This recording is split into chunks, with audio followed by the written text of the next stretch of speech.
YouTube channel. Today we're going to be talking all things chart on Excel. So the first section of this video is all about adding images to a chart. So we've got a simple table here on the flavors of pop and the number of units sold.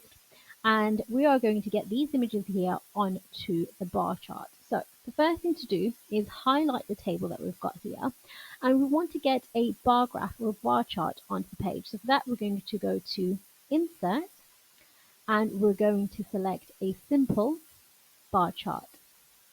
Soon as we've done that, we want to now get these individual images onto each of these bar charts. So for that, we're going to double click on the image, the first one here, and on our keyboard, we are going to press Control C, and we're going to double click onto the first bar here and press Control V on our keyboard.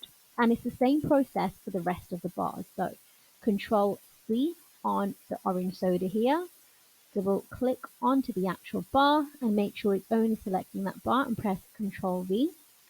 And the lemon lime soda, the final one, again Control C on your keyboard, and on the bar graph here, selecting that bar, Control V.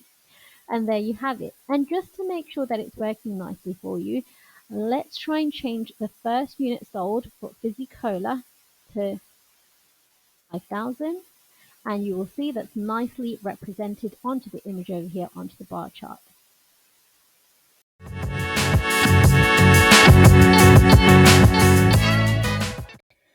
So in this part of the video, I'll be showing you how to create an interactive progress chart. A progress chart is a graph that displays the progress made towards a certain goal. So to create this chart, the first thing that you've got to do is select your data. So my data over here essentially shows how much money I've used. So I've used 37,000. So I've completed 74% of my project, and I've got 13,000 left. So essentially 26% remaining. So I'm going to select my data here, and I'm going to insert a pie chart. So I'm going to go to Insert and select a pie chart there. And I'm going to adjust my title to reflect what my chart is all about. So I'm going to enter the word budget here.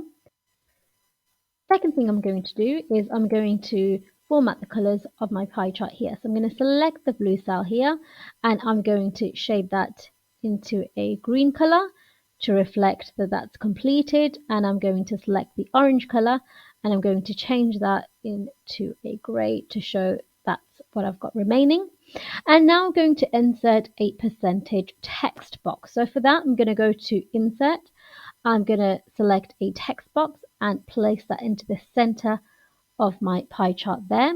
And in my text box, I want it to display the 74% there. So I'm going to essentially go to my formula tab over here. I'm going to press equals, and I'm going to click on my desired cell. So I'm going to click on the 74% there and press enter. Now I'm just going to format my text box here. So I'm going to make sure that it's in bold, and I'm going to select the green color here, and I'm going to make that slightly more readable and put that into the center there. And that is essentially your interactive chart completed. So just to check that it's working, I'm going to change the number here from 37 to, let's say, 45, enter on that, and you can see that the chart and the percentage has updated accordingly.